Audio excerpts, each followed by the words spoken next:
I am the Tofu Golem. Please enjoy the video. You start by confirming scope and the date target so the milestone is meaningful. Open the team's channel, then navigate to Tasks by Planner. This is where milestones live. Click the plus new milestone button, give it a clear name, and set the due date. You do this now to anchor the schedule. Once done, assign an owner and tag related tasks so the milestone reflects work dependencies and accountability. You continue by breaking the milestone into clear tasks and assigning each one to an owner. This makes progress measurable.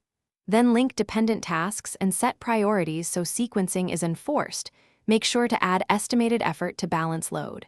Use labels, checklists, and attachments for context. These help reviewers and assignees understand deliverables.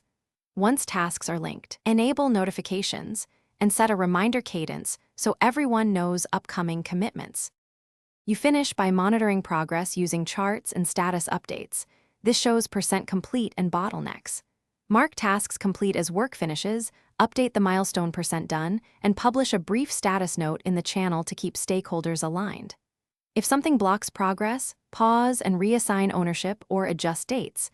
Make sure to notify impacted people immediately. A key troubleshooting tip: if notifications